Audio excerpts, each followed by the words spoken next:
Wow, everybody. It's Gettysburg 159, and here we are at another place, and I'm so happy to be here. We got beautiful weather. We can hear some fife and drum in the background. There's all sorts of stuff going on, so make sure you share this with your friends so as many people can engage with this history as possible. While you're at it, share the other videos that we've already shot so even more people can get interested in it, and subscribe to our YouTube channel. With no further ado, Kris White. Thanks, Gary, and thanks everybody for watching.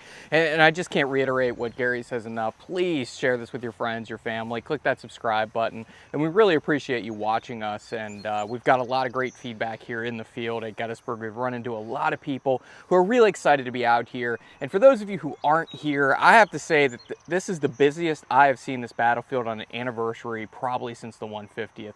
Last night, we had lines of cars up and down Hancock Avenue. We also had two really torrential downpours, but we really have had a great time out here so far. So what we want to do is, of course, cover probably the most famous action here at Gettysburg, and that is Pickett's charge. And to get you oriented to where we're standing, we're actually about 3/4 of the way across the field to Pickett's charge. In the past, we have walked from the Virginia Memorial, we've walked from the North Carolina Memorial all the way across.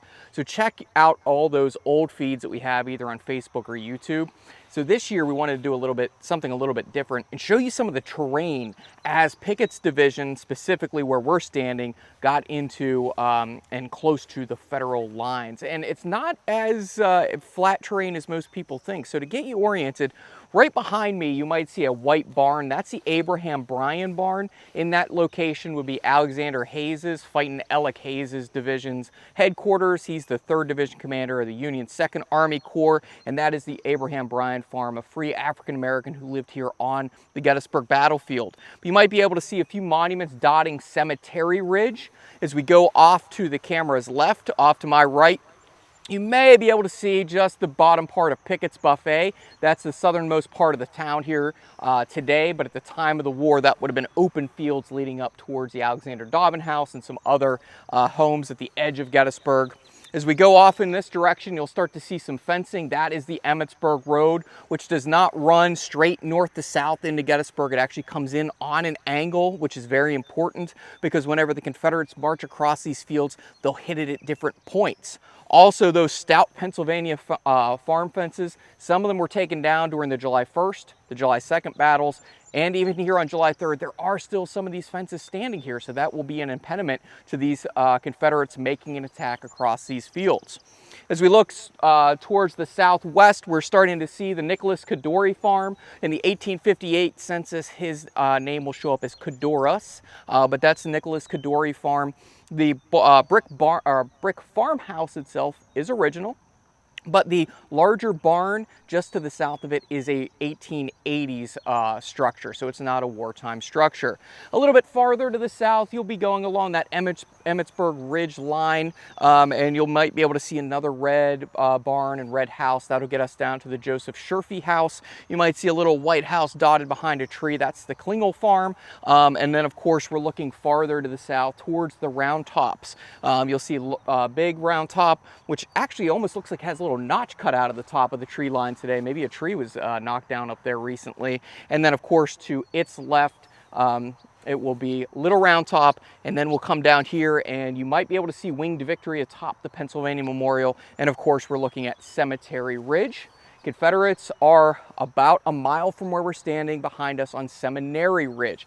From where I am standing right now, I can see a handful of items. I can see the top of the Virginia Memorial. I can see Robert E. Lee staring across the fields towards George Gordon Meade, but I can't see George Gordon Meade, who's up on Cemetery Ridge. I'm out in a nasty little slashings type area, some rock tablets that are out here. They almost make little plateaus, and we'll walk across those. But there was action out here on July 2nd of 1863. We would see batteries that were moved forward from the Union 2nd Corps and their artillery reserve. We'll see the 82nd New York out here. We'll see the 19th Maine, 15th Massachusetts, and there'll be a battle coming across here with some Georgians. Some Mississippians will come up here. And of course, to the south of us, we'll have Alabamians led by Cadmus Wilcox, Uncle Billy Fixon, and he will tangle with that 1st Minnesota that you would have heard a little bit more about with our first video today. So there's not a lot you can see here, but what I want to show you is that once we get within basically 200 yards of the Union lines,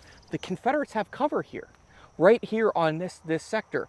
Now let's bring us up to July 3rd, 1863. We've had fighting north of the town and northwest of the town on July 1st. The two armies then start to fall back towards this area, or at least the Union Army starts to fall back onto Cemetery Hill, Cemetery Ridge, and they have formed that now famous fishhook line that runs from Culp's Hill up to Cemetery Hill, down Cemetery Ridge, terminating at the Round Tops. Confederates will largely mimic that movement, and they will establish a line along Seminary Ridge, and then they will also go into the town of Gettysburg and then out to the east, out along the Hanover Road and out to Benner's Hill.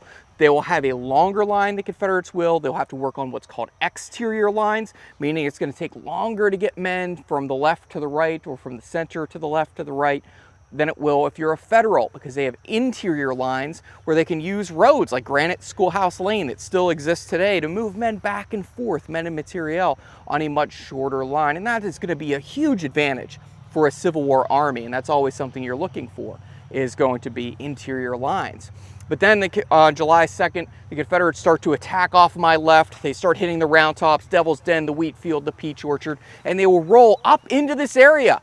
And eventually they will actually break the Federal center near where we're standing. Most people don't realize that 4 Georgia regiments under the command of Ambrose Wright, a hard-charging secessionist who is going to come out here and charge across these fields with all of his men, will break the lines. But he has no one to help him out. The same thing will happen to him on July 2nd that will happen to George Pickett on July 3rd. When Ambrose Wright looks back, there's no one helping him. There's no depth to his assault. There's no depth to Pickett's charge either. So that's what we start to see. There's no reserves to throw forward. Lee's rolling that iron dice of war, and he's putting it all on the table to try to achieve that strategic end by doing what most people think is a stupid maneuver, by making a frontal assault. I wouldn't say it's a stupid maneuver. It's futile, as we know. But if you look at Robert E. Lee in his wartime career, he's made mass charges at Gaines's Mill. He's done the same thing at Malvern Hill. He does it here at Gettysburg. He's known for making mass frontal assaults. And there's reasons behind that. Sometimes it's he doesn't have the right men under his command. Sometimes it's botched orders. But most of the time, those mass charges, just like at Chancellorsville just 2 months earlier, they worked. So why not try it again? And that's what Lee's going to do out here. George Gordon Meade on the other side figures that there's going to be another attack here at Gettysburg, and he's going to focus a lot of his efforts on strengthening his center. And one of the men who will help to do that is a guy named Henry Hunt, who we'll talk a little more about along the way. But up in this area, I just wanted to give you an idea of what this would look like. You would see some of the men of James Garnett's brigade coming up James Kemper's brigade up into this area. You also see some of Lou Armistead's men coming up here. And this little piece of sliver of ground will give them just a little bit of respite from what's getting thrown at them from their front.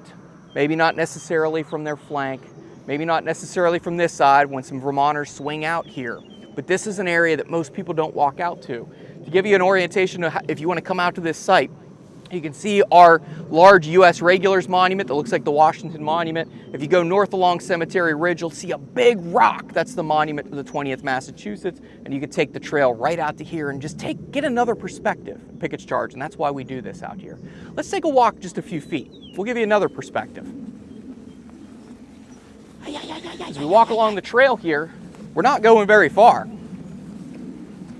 But as I come up on to this little knoll,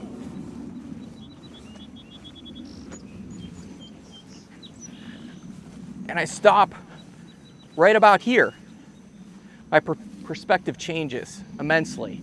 Now I'm subjected to small arms fire, artillery fire, if I'm a Confederate making this charge.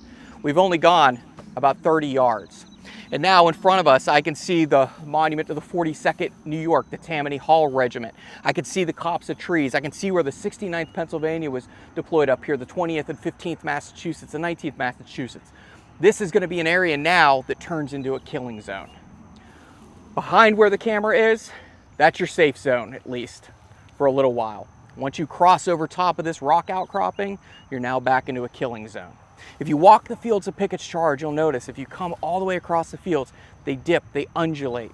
You're not always under direct fire from Union artillery or Union small arms fire. There'll be times where these guys can stop, they could form up, and they can keep moving forward. So, if you have the opportunity, and if you're able to, I encourage you to come out here, take a walk on this ground, and see exactly what is happening. Sarah is doing some sort of sign language from behind the camera, so I'm going to ask her what she meant by that. I would like to pan over so we can see the rocks from this angle, because we didn't really get that in the shot. I was trying. All right, so we're panning over so you can get a good angle. You can see here, you can't even see north now into the town. You do have cover from the north, but not from your front or your right flank. So this changes your perspective all the time. And this is what battlefield preservation and interpretation is all about. Coming out here, learning from the battlefield, learning from the ground. This was a national military park.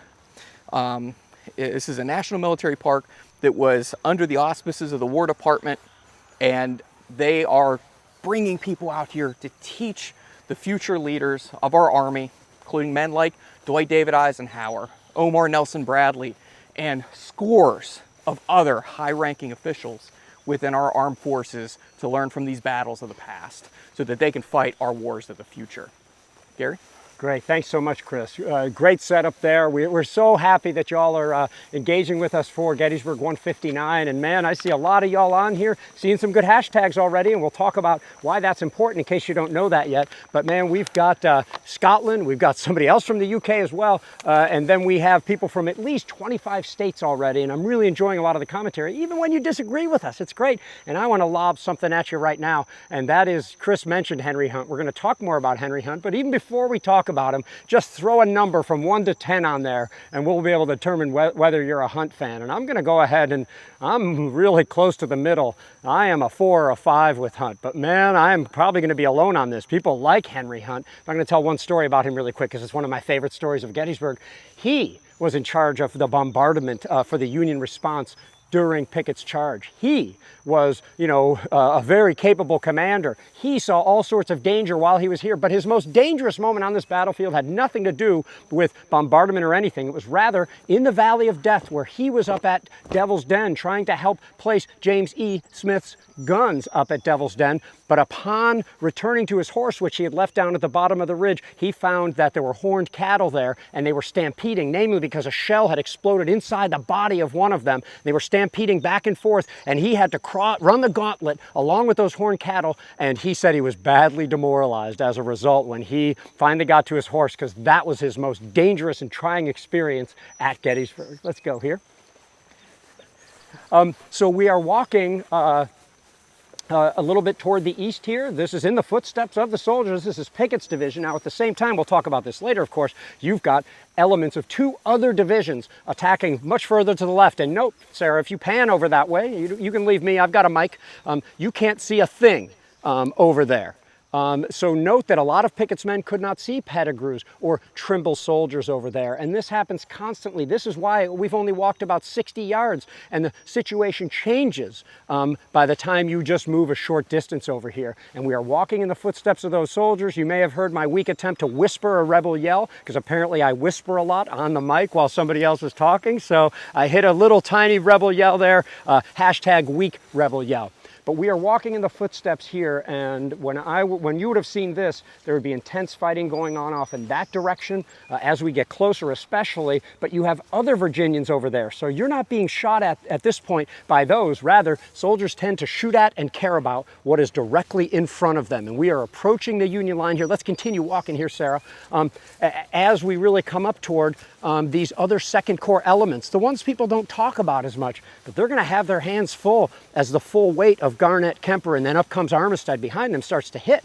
Now at the same time, I think Kris already mentioned, you've got Vermonters bulging out over in that area over there. And those Vermonters are going to make life very uncomfortable for the rightmost elements of Pickett's division, namely Kemper's brigade, as Kris was talking about there. So you've really got a tough situation here. One other thing that's happening by now is that General Meade has long figured out that the main assault of the Confederates is happening here, and he has ordered 5, 10, 12,000 soldiers here. That's about where Wayne Motts and James Hessler, in their awesome book, Pickett's Charge, which is both a guidebook and history, best standard work on this, if you ask me. They say 10 to 12,000 reinforcements. I say 15, 20, as many as 20,000 reinforcements are coming in. But the closest reinforcements are actually moving from this part of the line right over toward the clump of trees, okay? That's the threatened point at this time, okay?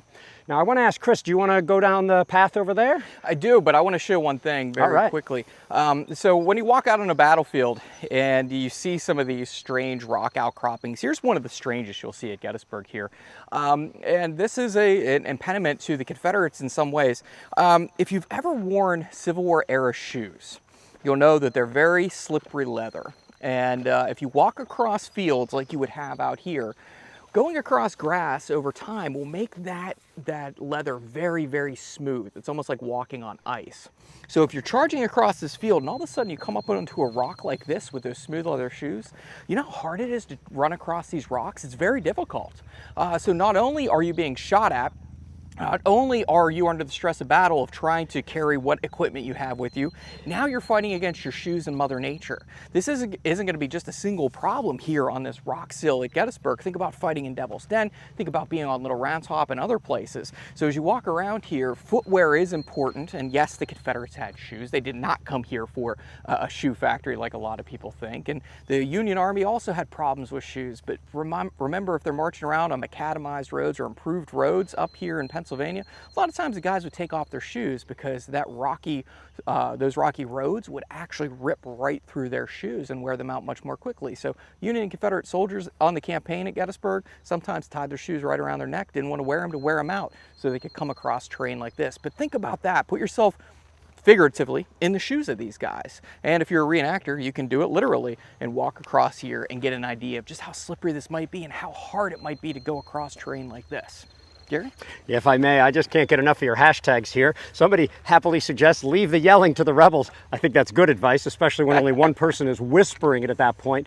Somebody else says, Brian Eastbrook, that's a good one, by the way. Baltimore Pawn, hashtag Garnett Sword. For those of you who know, Garnett Sword reappeared in a Baltimore pawn shop not all that long ago. And but I don't think the way to get yourself a shirt from Ancestry Fold 3 when Sarah is the decider is to call Sarah and Evan fresh fish. Jeff Palmer, bad move if you wanted a t-shirt.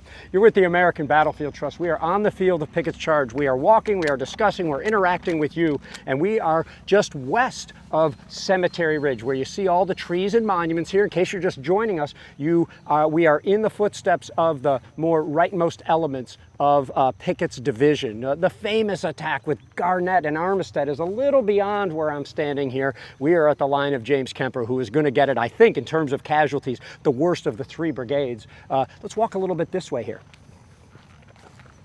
As we walk over here, remember Pickett's Charge takes place on July 3rd, 1863. We have a massive artillery bombardment prior to the actual infantry assault. Both sides are going to put together the largest artillery bombardment in the Eastern Theater to that time. Confederates will have guns going from Oak Hill down Seminary Ridge, down and reaching around us onto Warfield Ridge, up into the Peach Orchard, trying to fire onto the Federals, while the Federals will do the same, where they will set up guns from Little Round Top down Cemetery Ridge all the way up onto Cemetery Hill. They're going to try to put together both enfilading fire, where they can fire in on the flanks of each other, and then direct fire right into the front. So that way they can create as much havoc on either artillery line and or any infantry that come across here. And we'll talk about the artillery here for a little while. Somebody asked where Dan Davis is. Man, we can't all be at the same place. I mean, the Trust was just shooting up in Boston while I was shooting at Antietam and at Gettysburg and whatnot. We're a small team, so sometimes we separate around there. And I'm glad to have Taylor Bishop still trying to make his attempt with a hashtag about General Pickett's buffet. Now, here, as people are walking by here we are talking about Pickett's Charge, but we come across a sign to a Confederate brigade on July 2nd, the one Kris described, Wright's Georgians here. So, I mean, this is not a battle you're going to grasp just from these videos or from reading one book or seeing one movie or watching the Ken Burns series. You could study this battle. In fact, you could study Pickett's Charge for the rest of your life and still not be done. And I hope that that is the beauty of it for y'all, because there's an endless amount of stuff to do. And with that, let's actually access the Union line. Maybe wherever you're standing or sitting, you can do a little rebel yell on your own. See if it sounds better than whoa, whoa, whoa, whoa, whoa, whoa. And I heard, or I saw Tom Moore, one of our good friends and trust staff members, say that put up his obligatory post because he's a Tar Heel from North Carolina, saying North Carolina the farthest to Gettysburg, or the farthest north. But it might have been the Georgians on July 2nd who made it a little bit farther. Ooh. I'm married to a Tar Heel, so I know I'm treading on some very you're in trouble, rocky Kris, right? ground. Wow. So let's walk a little bit in silence in fact, let's let Sarah go to the front. You can experience what the soldiers saw.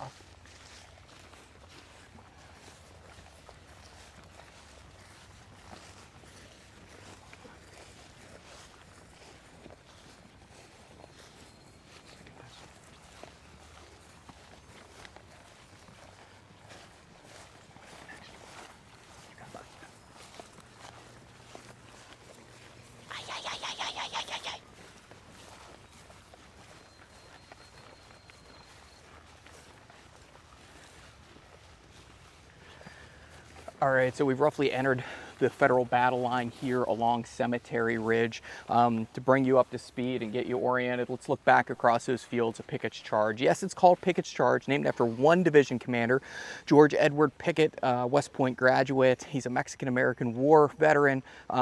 Very brave guy. He's very flamboyant. Probably not the greatest military mind in the Confederate Army, but he is very brave. And he's very close to James Longstreet, the First Corps commander here for Lee's army. Whenever 3 of Longstreet's children died during the war, Pickett will actually help to put together the funerals for those kids. And James Longstreet's just despondent, and he will never forget what George Pickett did for him there. The Battle of Chapultepec, James Longstreet shot through the chest during the Mexican-American War, carrying an American flag, and who picks that flag up to keep going up on those ramparts at Chapultepec? It'll be his friend George Pickett. So these are 2 very close men, very close colleagues and friends, but we're only looking out towards Pickett's men. Those would be Virginians, 3 Virginia brigades. Technically, Pickett has 5 Virginia brigades, but not all of them are on the field here at Gettysburg. They will come out from the tree line in the far distance. You might see which was where you might see the Virginia Memorial placed here in 1917. It's the first state memorial placed here on the battlefield to a southern state, and Robert E. Lee is atop that monument looking out towards where we are. Now, a little bit farther off to my left and over this knoll, you would see 2 more divisions coming out here, and these would have been the divisions that were once commanded by Dorsey Pender and Henry Heath, though they were both, one was mortally wounded, one was slightly wounded on July 1st. So we will have 3 full divisions, approximately 12,500 Confederate soldiers coming across these fields towards the Federal center, and that's roughly where we're standing. We have the famous copse of trees over here, and in these copse of trees on the morning of July 3rd is a man that Garry talked about, and that's Henry Hunt. Henry Hunt is a West Point graduate of the class of 1839. He graduated right in the middle, 19 out of 39 in that class, and Hunt is the chief of artillery for George Gordon Meade's Federal Army here, the Northern Army, the Yankee Army here at Gettysburg. And Hunt got up after a 3-hour nap on the morning of July 3rd, and at about 4:30 in the morning starts placing guns up and down this line. He starts trying to get everyone refit from the day before. He resupplies everybody, all of his artillery pieces, and he feels that this will be where the attack will start to take place. In fact, he will come down and amongst his batteries, and he will go to a battery commander named Arnold and another one named Cushing, which many of you may have heard of, and he goes up into the copse of trees according to one account, and he is going to write down distances and elevation for these 2 battery commanders. That way he is going to prep this field. He's going to know whenever the Confederates start to come out here, his battery commanders know when to fire. Up the line, a man named Thomas Osborne, in charge of the 11th Corps Artillery, starts to sight his pieces on an angle on that enfilade that I talked about, overlooking the area that is today Pickett's Buffet, Tommy's Pizza, and other places. Those would have been open fields of fire where they could fire into the left flank of the Confederates as they come out here. The right flank of the Confederates could initially be hit from Little Round Top and from down the line here, this long artillery line down along Hancock Avenue. And so what we have are more than 100 Federal cannons starting to zero in on these fields out in front of us. Robert E. Lee, who is using Edward Porter Alexander, a very capable West Point graduate, to put together his gun line on the other side, is doing the same thing. But his job is to try to silence these batteries up here, soften up this position, soften up the Federal infantry, so that when Pickett's men go forward, as well as Trimble's, as well as Johnston Pettigrew's men go forward, those 12,500 Confederates, they are not hitting a full-on hornet's nest. The problem that he has, though, Edward Porter Alexander has, is that this line up here on Cemetery Ridge lacks depth. That means if he overshoots, he's going to fire right into the Federal rear, which isn't going to do too much good. If they come up short, that's not going to do much good. So he has a thin line. He has a thin line to actually hit up in this sector. When the Confederates start to come across this field, they will make it to the Emmitsburg Road, and right about that point, well, let's step back for a second. The artillery bombardment itself is going to be one of those things that every man remembers on both sides. It could be heard allegedly in Philadelphia, Pittsburgh, and down into Washington, D.C. That is how loud this artillery bombardment will be for probably about 2 hours prior to Pickett's charge. Over time, and this might be some wishful thinking on the Federal side of things, over time, they'll start to write after the war or after the battle that Tom Osborne, Henry Hunt, and some other artillerists said, we wanted to lure Robert E. Lee into this attack. They don't know that Lee's actually going to attack right here, but they're going to talk about, they'll start silencing their guns. This way they think they're going to get into the mind of Robert E. Lee. Okay, those guns are silent on the Union side, so we'll start sending our men forward. This is probably a little bit of wishful thinking. But more importantly, they start silencing their guns on this side to conserve ammunition.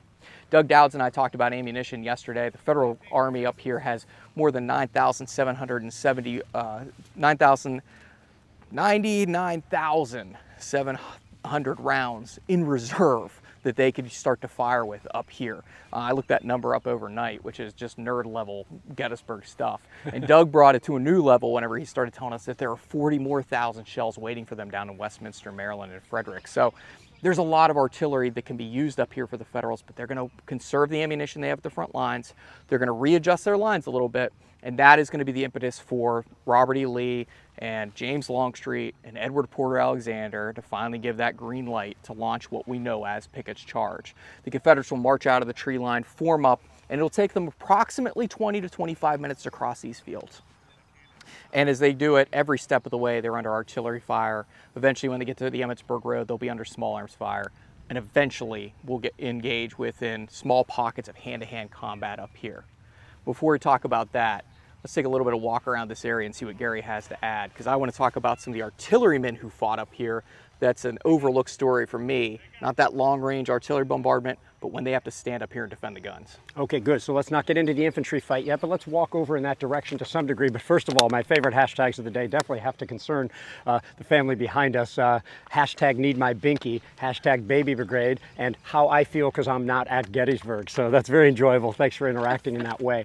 Let me make good on my Henry Hunt promise then. And that is, that Kris mentioned, that they wanted to maybe lure the Confederates into this attack. Maybe they wanted to conserve ammunition so they had enough, although 99,000 extra rounds with 40,000 more waiting sounds like quite a few to tell me. But somebody brought up the Hancock and Hunt spat, as they called it, and Hancock didn't like that his men were the idea of them sitting under Confederate artillery barrage without the Union artillery doing anything else. Hunt tried to get the batteries to stop. Hancock's like, no way, and everything like that. And Hunt's argument sort of was, and you'll see where I come down on this, I already gave him my rating. No, if we only conserve our artillery, we will be able to stop the Confederates cold with artillery alone. Your infantry won't even be necessary. I don't know of a whole lot of grand charges where that actually worked. I'm not saying it wasn't devastating. When the Confederates advanced, they were tearing gaps into the Confederate line, and in that fashion, when we started to talk about the infantry, that they closed up. They close a gap, and they move to close those gaps as you go. So I'm not saying it wasn't devastating in itself, but to me, trying to shoot infantry with artillery is like shooting mosquitoes with a rifle. Big guns, little troops. And I think ultimately you need foot soldiers to fight foot soldiers. So that's my little Henry Hunt assessment. We'd be curious to know what yours are. We were talking about Lee earlier. I saw some of y'all like pushing the envelope on, from being engaging kindly with each other to being a little bit rougher. Let's talk about our differences, without being mean to one another. So we don't have to ban anybody or anything like that. So with that, I would like to hand it back to Kris, because we do want to get to the infantry attack. That's sort of what people see as the climax. Oh my God, I think I hear some cap gunfire going on. So Kris, what else you have to say about artillery? Well, let's get the infantry up here. Let's take a walk over to this area because we need to get up near some guns. So coming across the fields will be the Confederates. Pickett's division will be coming to ground right about where we're standing, and as they come across the Emmitsburg Road, as Garry pointed out, James Kemper, who's a future governor of Virginia, is going to be shot down not too far from where we are. His brigade of Virginians, which will be moving forward kind of in an oblique fashion, will be struck in their right flank by a brigade of Vermonters. This is their first and only battle, known as the 2nd Vermont Brigade. As they go out into the field, they're caught with fire from their right, they're caught with fire from the front, but they're going to need help. Richard Garnett, comes charging up into the smoke of battle when he is blasted from his horse into oblivion, and his body is never identified. So charging forward, of course, is probably the most famous of the Confederate generals in this charge other than George Pickett, and that's Lewis Armistead. He's a West Point kick-out. He got kicked out of West Point for smashing a guy named Jubal Early over the head with a plate at West Point, which must have hurt because they were using metal plates back then, and that just shows you how hard Jubal Early is. And he is going to start pushing up into this area, and a conglomeration of Confederates will push in here into this salient. Now, the fighting will reach epic proportions up here. It's going to be a seesaw action. Henry Hunt is going to start to shift troops up and down here, not infantry, but as gunners. And we're going to start to see Winfield Scott Hancock trying to send troops in. Up into this area will come Arthur Devereux and his 19th Massachusetts Infantry. And pardon this is a direct quote from Winfield Scott Hancock. Devereux looks at Hancock and says, "Should I get in there, General?" And Hancock says, "You better get in there pretty goddamn quick." And with that order, Devereux goes charging into the Confederates. But as the Confederates break through into this area where we're standing, over on this side, we'll have Brown's Rhode Island Battery. Yeah. Brown's Rhode Island Battery is being devastated by some of Edward Porter Alexander's guns, who are lobbing shells into this area. There are two stories that stick out for me from that battery, and that is, at one point they are actually firing case shot right out of the tube at 2 seconds. That means they are going to elevate their gun just a little bit high, just over the tops of the heads of their infantry in front, fire, and 2 seconds later that shell will explode. That shows you how desperate they're starting to become. Up and down this line, some of the other guns that run out of canister, those golf ball sized pieces of iron going out of the gun, those guys will start to use case shot, pull the fuse out, and they will turn it into what we call rotten shot, meaning that they will elevate the gun slightly, try to fire over the heads of their own men. And when it explodes, hopefully it will not explode over top of the infantry in their front, but turn into shrapnel almost immediately when leaving the barrel. But Brown's gunners are trying to reload at one point, and as they go to throw a round down one of the guns, they notice it had been dented. One of the Confederate shells had dented the bore of the gun, or the barrel of the gun, and they can't seat this thing. They're trying to hammer it down when another shell comes in and knocks out the wheel of that gun. They leave it. It's unusable. So they take it from the field of Gettysburg after Pickett's charge. They send it up to the State House in Rhode Island, where it's going to go on display. And in 1963, they decided, let's bring this gun back to Gettysburg. But somebody thought, hey, I wonder if that gun's still loaded. We put a powder bag down there. We put a shell down there. We couldn't get it as far as the muzzle. And it turns out there was still a live powder bag sitting in there, about 2.5 pounds of black powder, sitting there with a shell on it in the Rhode Island State House for almost a century. So they drilled some holes in it, flushed out the barrel, washed it out, got the black powder out of there, but that shell is still in the muzzle of that gun. So it's a pretty interesting story there. We have some other stories from Cowan's Battery, which is right behind me. We'll talk about them in a few minutes when we start talking about the Philadelphia Brigade. Garry?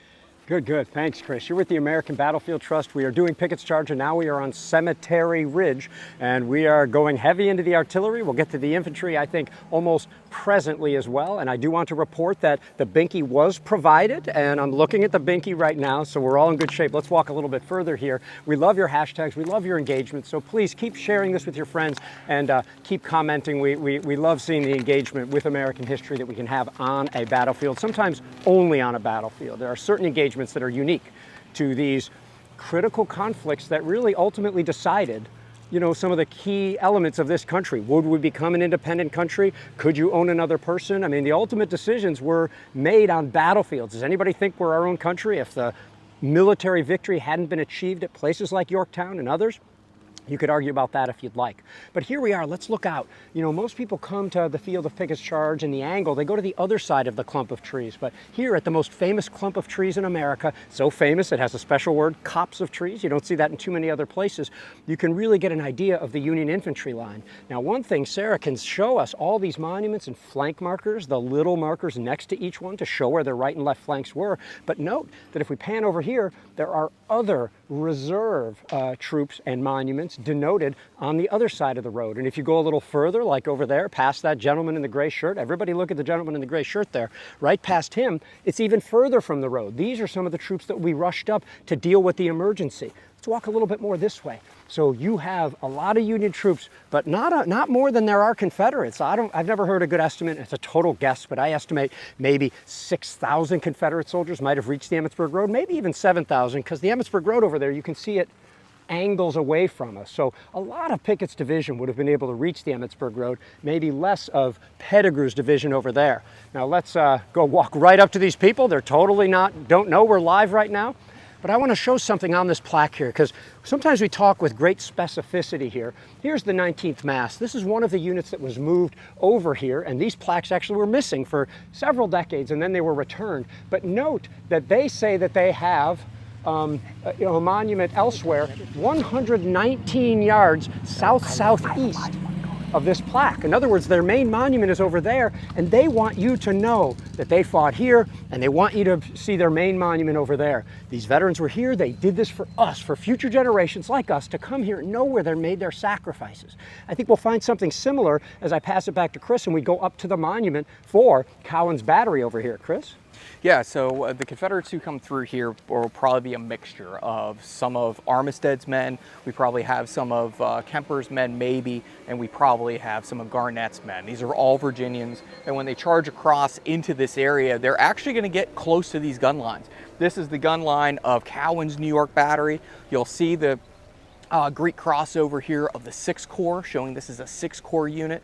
6th Corps gets spread out all over the field of Gettysburg. John Sedgwick's statues down on Munshauer's Knoll. We have a monument here. We got monuments on Culp's Hill. They're spread out everywhere. Sedgwick said he didn't have a command here at Gettysburg. But there's a great bas relief on the side here that is showing just what's going on here at the high water mark here at Pickett's charge.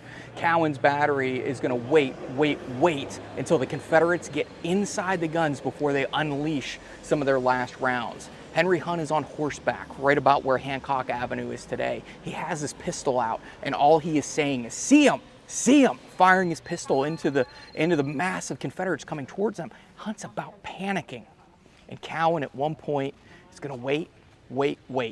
And when the Confederates are just 10 yards away, he unleashes double canister at 10 yards. At that point, anything in front was obliterated. He is then going to start putting, I think after this one, more shell down in there, 2.5-second fuses.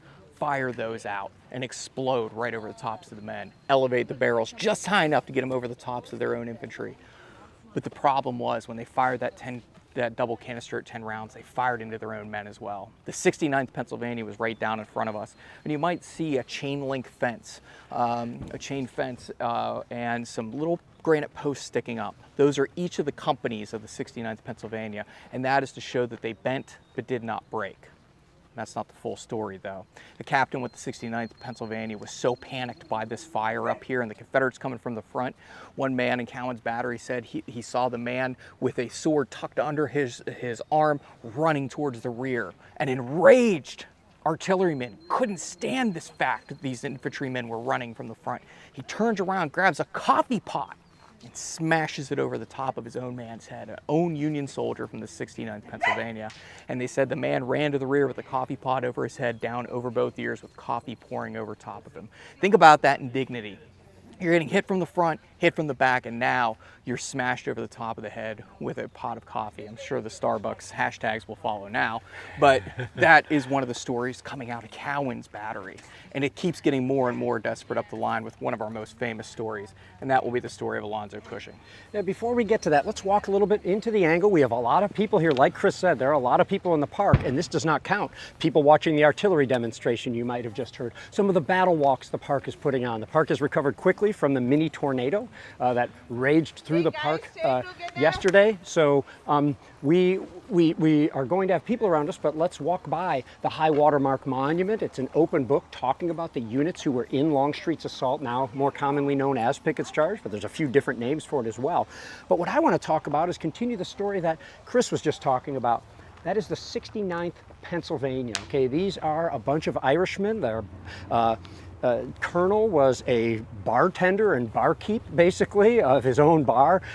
So these are Philadelphia Irishmen, and you know, they are along that low stone wall. The wall was estimated to be 2 feet or less. Some people say there was a sort of a little rail on top of it, but not the big stone walls that are really going to protect you at this point. 69th Pennsylvania, you see their monument there, are splayed out there. And then there's going to be a little gap where you see that monument, the 72nd Pennsylvania, with the guy clubbing the musket on top. They're not there, but there are some of the men of the 71st. Into that gap eventually will be some of Alonzo Cushing's guns. We'll talk about them in just a moment as well. But make no mistake, the Confederates deal with all that terrible artillery fire. They close up, they shrink, they reach the Emmitsburg Road. Union reinforcements are on the way here. The Union bulges out into a three-sided box. So you got Vermonters coming out to flank the Confederates there. New York and Ohio soldiers flanking the Confederates there. Who will be outflanked this time? The Confederates, but still greater in numbers. At that particular point, they come on and they start to make a bid to capture that wall. One of my favorite parts in the Gettysburg movie, I can't remember if it's only director's cut, when Garnett comes up and says, "Forward to the wall." I think it's very effective. And then you see his horse actually riding away. The men of the 69th are hard pressed. They're going to bend back into the clump of trees without falling back. They're bending, like Kris said, but they're not actually breaking. And there's all of a sudden a hand-to-hand melee as Armistead's brigade pours over the wall at this point, and it supposedly got really intense over here. Foot to foot, man to man, body to body. They struggled, bathed in sweat, black with smoke, red with blood, as they fought in this particular area. One of these men is a guy named Joseph DeCastro, and he comes in here and he jumps into the enemy lines, grabs a flag, makes his way back into his own lines, hands it to his colonel, I think it's Devereaux, if I'm correct, Kris says yes, and then goes back into the fight without saying a word. And he will be awarded the Medal of Honor for that action, and he is believed to be, he's from Spain, the first Medal of Honor recipient of Hispanic descent. So here we have stories of all kinds here at the angle. And I'm going to leave it there because I know Kris wants to bring in Cushing. We don't want to quite climax this thing yet, Kris. Oh, don't worry, there's still plenty to do. So we thank you for watching. Please share this with your friends, with your family. So we're gonna take a little walk. We're gonna stay a little bit back from the angle because there are some other tours going on. We don't want to interrupt those. Correct. If you ever get a chance to get out here to Gettysburg, hire a licensed battlefield guide. Make sure you head over to the Gettysburg Foundation, over to the bookstore, the museum, the cyclorama. Check it out. There's so many great resources at gettysburgfoundation.org, and you can also go over there and hire a licensed battlefield guide, or as we call them, LBGs. Though last year somebody thought that was a different terminology. We're talking licensed battlefield guide.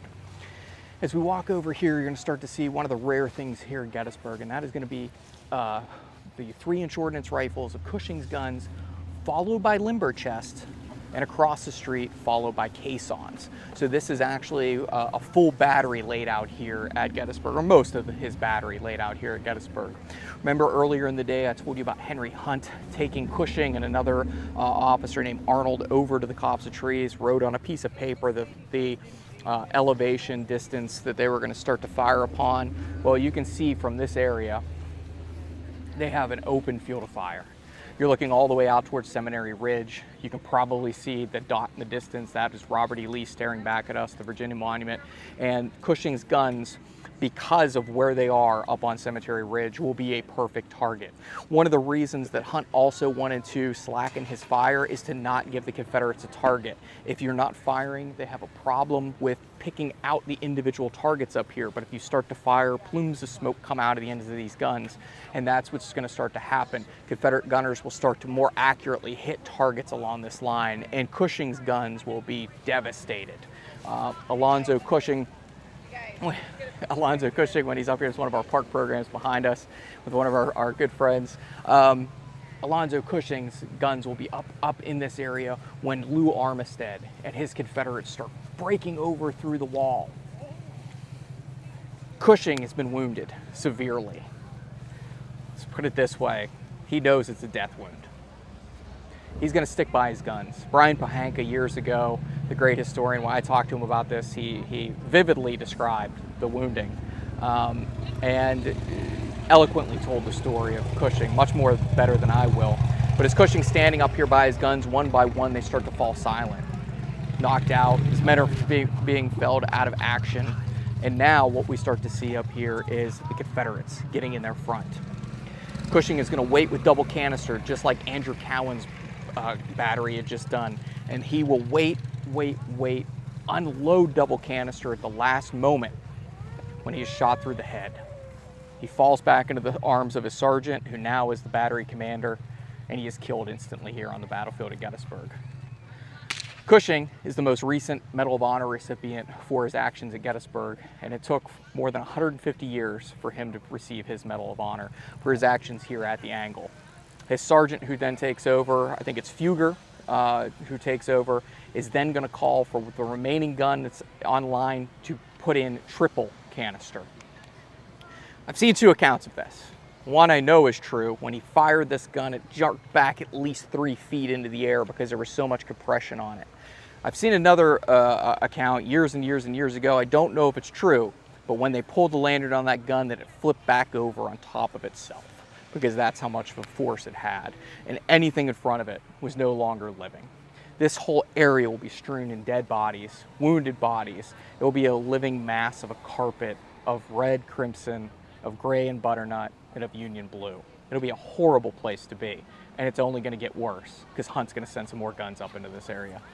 Great, Kris. You know, there's a lot of people. I got segways over here. We've got bikes and motorcycles and a large park group over here. This is exactly what we want. We want people here engaging with their history. And if, the sound gets a little rough on the video, so be it. This is exactly what we want. Yeah, and you try to interpret with all this around you and be perfect. Yeah. Oh, and there's nobody on this stream that expects us to be perfect. They're very forgiving of our mistakes. Let's go, Sarah. We'll move a little bit away from the tour group here because you can see Cushing's guns a little bit closer up here. And reaching Cushing's guns, of course, famously, as you can see a small marker to the left of that group over there, is Lewis Armistead. This is one of the moments a lot of people point to. Now, if you're from Mississippi or North Carolina, you might point to other moments right beyond the angle right there. It's called the angle because of the way the wall angles back to what is now the road and continues onward. That is where Mississippi and North Carolina troops got right up almost to the road, even though the road was not here at the time. Good? And they got so close that Union troops were said to be grabbing the Confederates and pulling them over the wall. So they say they got farthest at Gettysburg, but here we are at the Angle. We're really talking about the Virginians here, okay? And Armistead, the reserve brigade, comes up, hat up on his sword. Follow me, boys. Give him the cold steel. And he is leading those men in a bid to capture Cushing's cannons. And he gets over this wall. And it looks nothing like it did today, not only in terms of a lack of battle, but there were trees here the Union had cut down. There was all sorts of trampling. And like Kris said, it was a scene of absolute destruction and desolation, and in that terrible scene emerges Armistead and a couple of 100 men. That's what we're talking about crossing the wall behind me. But they have penetrated the Union line. Some might say they've achieved their objective. They reached the point that they were supposed to reach, nominally cut the Union Army in two, and Armistead is right near Cushing's cannons at this climactic moment. This is William Faulkner. This is, for every young Southern boy, there's still hope. It's right there. But man, this is not going to last. Time does not stand still. And we'll pick up that story. But I'm seeing Kris. He's not quite as jumpy as I am, but I think he wants to get back on. Kris? I want to move up this way a little way so we can get closer to our end destination. As we move up into this area, Lewis Armistead has broken through over into the area we're standing inside of the angle. And Henry Hunt, he's on his horseback. His horse has been shot through the head and it's dead. He is going to be pinned underneath that horse. He has to be extracted, given another horse.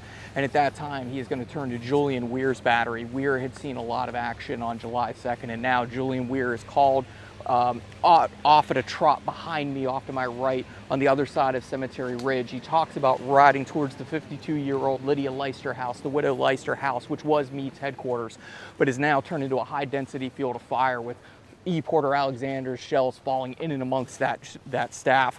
Weir is going to turn his guns and he's going to start to put them onto a battery. As he comes up here, he starts to give the proper commands when his horse is shot and Weir is pinned underneath. By the time he gets himself out from underneath of that horse, he is then going to stand up and look back and see that his first gun's already in battery. They're ready to fire. And as he gets out of the way on an angle, Weir's guns start firing now down into the angle to cover for what was Cushing's area and its zone of defense. It's just one step, one block after another that these Confederates have to overcome. So for those of you who said, oh, they could have done it, they could have done this, they could have done that, when the Confederates look back across that field, they don't see reinforcements. They see men streaming to the rear. There's no one back there. Lee had rolled the iron dice of war and he had lost. He had sent the men up here and he gave them no reinforcements. Up along this line, as we walk a little bit farther, we're in and amongst the division of Alexander Hayes. We've just left John Gibbons' sector, and Alexander Hayes, he is going to tell his men prior to the battle, get all the guns that are strewn around here. Remember, there was fighting up here on July 2nd. Load them up. Lay them beside you. That way, you don't have to reload your musket right away. You can just keep up a constant string of fire.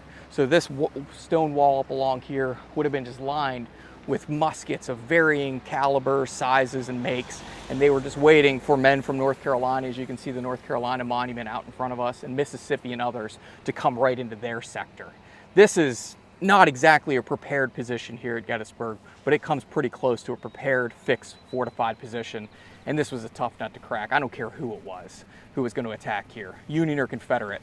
This is just as ugly as Fredericksburg in 1862. All right, thanks, Kris. Let's come up to the wall here because, I mean, we could, and I'm not kidding, we could do this for 2 or 3 more hours and it's tempting to, but we got to bring this thing to a climax. So I do want to take an overall view at this point. We've sort of brought Armistead across the wall. We've got the North Carolinians right there. These monuments actually serve a purpose, as we keep saying on these videos. They put that there in 1986 based on some good scholarship to say that that's where the 26th North Carolina reached, who'd suffered terribly on the first day and got this close. Other units claim to have gotten right up to the wall as well here. Remember, they are dealing with flank fire the entire time from Ohio and Mississippi troops over there.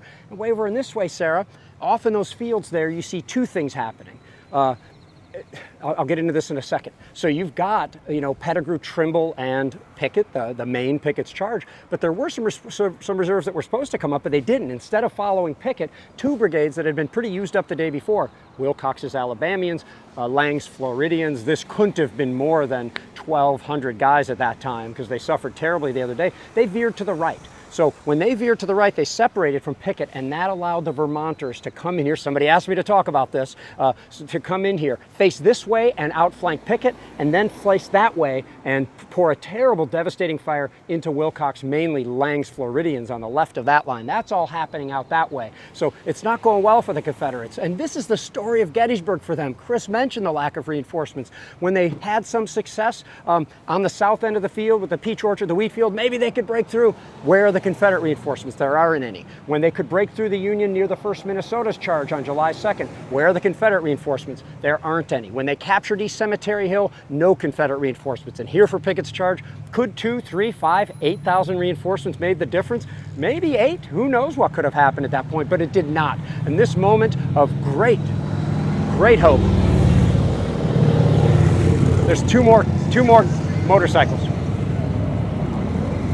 This moment of great promise for the Confederates suddenly turned into, in my opinion, the greatest defeat of Lee's army in a major battle by far. Scarcely half the Confederates that made this attack made it back to Seminary Ridge an hour later. The Confederates lost 23 battle flags in this attack, more than they'd lost in the entire war up to that point combined. The Union troops were chanting Fredericksburg, Fredericksburg, to say they were getting those Southerners back for the wholesale destruction they'd received from them just 7 or 8 months earlier. The Union had tied some of the captured flags to the backs of the horses and were dragging them through the mud, yelling victory. They finally won. Among this terrible scene of desolation behind me with, thousands of casualties, killed, wounded, limping men trying to limp back to this Confederate position here, the Union was celebrating. They finally won, but they did not counterattack at this point. And this is somewhat of a controversial thing.